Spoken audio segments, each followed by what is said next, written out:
Okay, so this is what's happening. We got the bump from some friends of mine, and we're going to be competing in the day one Vault of Glass raid race. This meant I needed to make a build real quick. I was not expecting to have to do this. So I'm going to show you the two theoretical builds I'm working with. This is what we're going to be taking into day one. So there are two versions of this build, one for bubble and one for sunspots.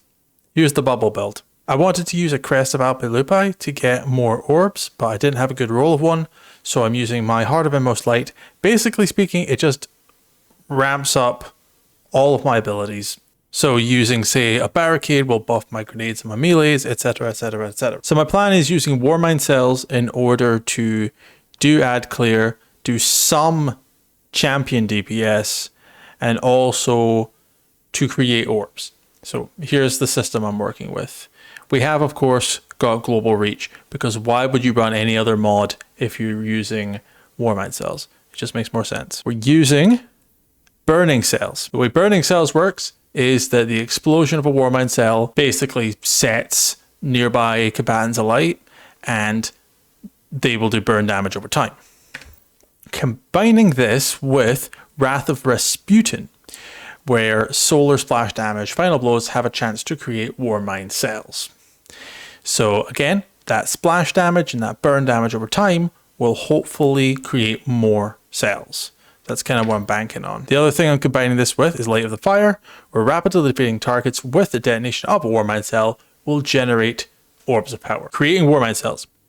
We're then blowing those up, damaging enemies, doing damage over time. Splash damage should hopefully create more Warmind cells. The more enemies we can kill using Warmind cells, the more cells will generate, and therefore more orbs. This is an orb generating ad killing machine. It's got a couple of perks on it. First off, Hammer of the Warmind. Detonations from Warmind cells you destroy will cause disruption, stunning combatants, delaying ability energy, etc, etc. Strong against Overload and Unstoppable champions. I think we're going to get Overload Minotaurs. I think that's going to be something we see in the raid.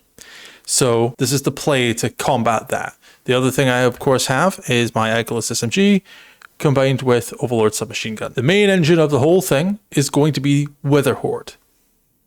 Now hear me out here. Pull out Witherhoard. Fire a blight into a group of goblins. Bunch of them die. While you're doing this, you're swapping out to your SMG. Because you've swapped over to a Seraph weapon, it counts as a Seraph weapon kill in regards to generating Warmind cells. So you generate Warmind cells. Because it's masterworked, you're also making orbs. Because of this, you're also making orbs. Clear loads of ads, make loads of orbs, provide opportunities for more supers from your allies, and the potential of charged with light kind of deals. Now there are two versions of this build that I'm working with.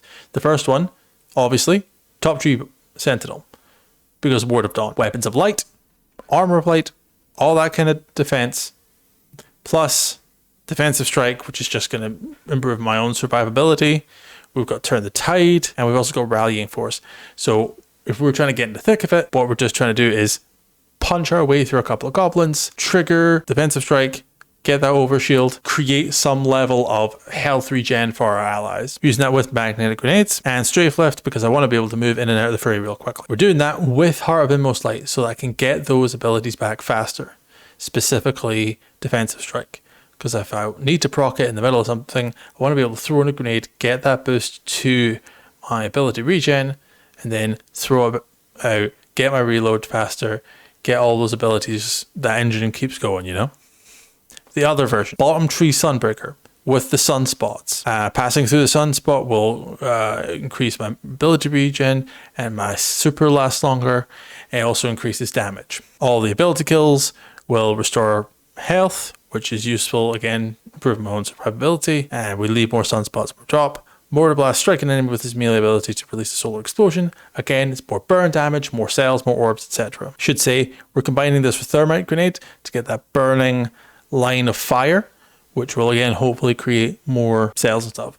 I'm pairing this with Hallowfire Heart. Improves the recharge rate of solar abilities, greatly improves recharge rate while your super is active. So even if I'm not using my super, even if I'm not in a position where it's going to be of any value to me, I can use those abilities to assist my teammates, either by doing more ad clear, creating sunspots for those like zoned events. There's a lot of different reasons for using it. The other option is to use Phoenix Cradles, which will allow my teammates to use sunspots to their own benefit. I might try to theorycraft a build where that works, but as you can see, I'm running very low on materials of all forms, so I don't know if that's going to be something I can prepare. The ethos of both these builds is that I want to just be able to jump in and focus on the mechanics. As I said before, I don't have a lot of time to prepare. I don't have a lot of time to build anything more specific. So this is going to have to be the build. I just want to be able to focus on doing damage, clearing ads, being ready to do boss DPS, and then focusing on the mechanics themselves and get us through the first clear and the challenges. That is my plan. In the heavy spot, I've got Commemoration. This is just a pretty reasonable boss DPS kind of build. It's got Reconstruction, it's got Unrelenting, which is maybe not so useful. Stability Masterwork, so it's just going to be great DPS work. I think it's just going to be perfect. I do have another build of it, another role that might be a little bit better. I might swap it out. Again, the Ichelos SMG, Firmly Planted and Dragonfly. So again, just more burst damage, kill more ads, which also, of course, means more cells. And then, of course, as I've already said, Witherhoard. And the beautiful thing about Witherhoard, of course, is as I'm getting the engine going, we've got Blight down, we swap over to the SMG, we kill ads that way, still getting more cells on the go. But while it's stowed, it's auto loading. So I'm ready to just pull it back out with the Grenade Launcher Dexterity mod, fire another shot into another group of ads, swap back, etc., etc. Keep the engine going that way. It's very, very simple, but I think it's going to be really super effective. So that's where I'm at. I think it will be a pretty decent setup for a day one raid. I was going to go with something a bit more charged with light heavy, but I think this is going to be the play. Now I gotta go figure out if I'm going to have time to masterwork all this stuff and get a bit of a stat boost. I don't think I'm going to have time. Thank you for watching. If you enjoyed this, if you found it useful, drop me a like. If you're new at the channel, hit subscribe. We're really close to 100 subscribers. It'd be really cool if you want to join us. Oh, I should probably say, actually, well, I'll drop a link in the description to the event for the live stream. If you want to come join us on the day, we're going to try to live stream the raid race. I think it'll be fun. I haven't streamed for any longer than 3 hours in the last couple of years. So the fact that we are planning to be streaming up to 24 hours, it's a little intimidating. So come and join me if you feel like it. But as always, for now, thanks for hanging out.